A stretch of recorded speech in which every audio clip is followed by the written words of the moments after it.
Bismillahirrahmanirrahim. Assalamualaikum warahmatullahi wabarakatuh.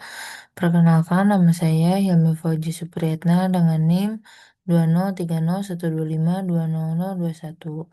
Di sini saya akan menjelaskan terkait paper kritik untuk Trend on AI Utilization in SE atau Software Engineering. Nah, baik yang pertama di sini itu ada penjelasan mengenai papernya, di mana paper yang saya gunakan itu berjudul Generative Artificial Intelligence for Software Development Using ISO atau IEC 29110 Basic Profile Gaps and Opportunities. Nah, paper ini bersumber dari IEEE Explorer yang diterbitkan pada tahun 2026. Nah, tren utama pada paper ini yaitu mengenai penggunaan Gen AI seperti LLM atau prompt engineering pada siklus hidup pengembangan perangkat lunak atau SDLC untuk perusahaan skala kecil dan menengah yang biasa disebut VSIS. Nah, yang pertama di sini ada ringkasan paper. Paper ini membahas terkait teknologi generatif AI yang dapat digunakan untuk membantu perusahaan pengembangan perangkat lunak yang berskala kecil atau VSE yang dapat menerapkan standar kualitas ISO atau ICE 29110. Nah, penulis pun menyoroti permasalahan nyata pada dunia industri di mana perusahaan kecil biasanya menghindari sertifikasi ISO karena adanya keterbatasan resource dan beban komunikasi birokratis yang sangat berat. Nah, paper ini pun melakukan pemetaan secara detail mengenai penggunaan tools seperti ChatGPT dan juga GitHub Copilot ke dalam setiap tahapan siklus pengembangannya atau SDLC yang berbasis ISO. Nah, penulis pun menjelaskan bahwa pemanfaatan Gen AI dapat mengubah cara kerja tradisional menjadi lebih modern. Tetapi di balik itu terdapat tantangan besar merupakan sebuah benturan sifat pada ISO yang dimana dinyatakan bahwa ISO ini dapat menuntut hasil audit yang pasti dan konsisten, sedangkan AI bersifat probabilistik atau berubah-ubah serta beresiko halusinasi. Nah, selanjutnya ada kelebihan atau kekuatan dari paper. Nah, paper ini memiliki dua kekuatan utama yang bisa saya ambil. Yang pertama yaitu paper ini dapat menjelaskan terhadap kontekstualisasi yang sangat tepat sasaran.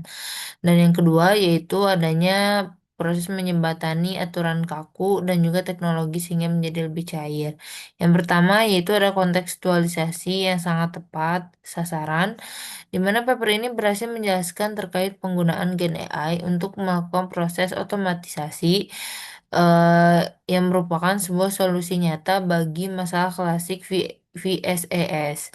Karena perusahaan berskala kecil atau menengah sering sekali menghindari proses sertifikasi ISO karena beban dokumentasi dan birokrasi yang cukup berat.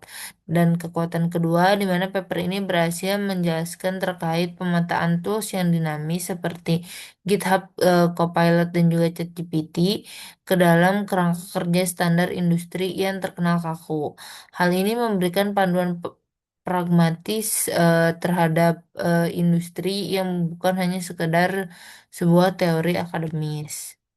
Tapi di balik itu semua, paper ini tetap memiliki kekurangan. Nah, yang pertama yaitu paper ini terlalu teoritis sehingga kurang validasi empiris. Di mana paper ini melakukan proses pemetaan apa yang bisa dilakukan, tetapi belum bisa membuktikan bahwa secara empiris berupa studi kasus yang nyata pada proses VSE yang sukses lolos sertifikasi ISO atau IEC 29110 dengan menggunakan Gen AI. Oleh karena itu, paper ini paling cenderung bersifat konseptual. Dan yang kedua, paper ini cukup mengabaikan faktor biaya atau cost analysis gap. Nah, paper ini menyarankan adanya penggunaan Gen AI untuk efisiensi, tetapi penulis kurang menganalisis biaya tersembunyi seperti biaya langganan API, biaya komputasi jika menggunakan lokal LMN, dan juga biaya pelatihan SDM baru. Dan yang terakhir, kekurangan dari paper ini yaitu adanya asumsi kemampuan LLM yang terlalu optimis, di mana hal ini bermaksud bahwa paper ini berasumsi LLM dapat dengan mudah memahami standarisasi ISO yang kaku melalui prompting engineering. Padahal di balik itu semua, LLM seringkali gagal mengalami proses kontekstual regulasi yang membutuhkan logika hukum dan juga kepatuhan yang presisi tanpa adanya fine-tuning pada suatu data spesifik. Nah, berikutnya itu ada kritik dan celah yang belum terjawab. Di sini saya menemukan tiga celah dan juga tiga kritik utama terhadap paper ini. Yang pertama yaitu untuk risiko kepatuhan. Untuk risiko kepatuhan itu sendiri, kritiknya yaitu adanya Gen AI memiliki sifat bawaan non-deterministik atau bisa disebut bisa menghasilkan output berbeda untuk input yang sama dan resiko halusinasi kode atau dokumentasi.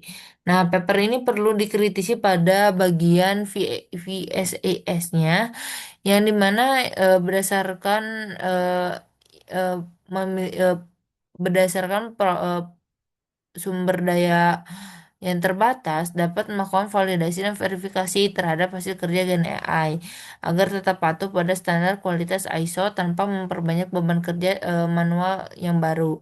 Dan kritik yang kedua itu terhadap masalah keamanan dan juga hak cipta kode di mana ini merupakan pada proses penggunaan alat komersial seperti ChatGPT atau Copilot di lingkungan VSAS sering sekali adanya proses penabrakan dini privasi dan juga hak kelayakan intelektual sehingga jika kode atau arsitektur sistem dimasukkan ke dalam LLM publik itu dapat memerlukan dokumentasi ISO dan risiko adanya kebocoran data.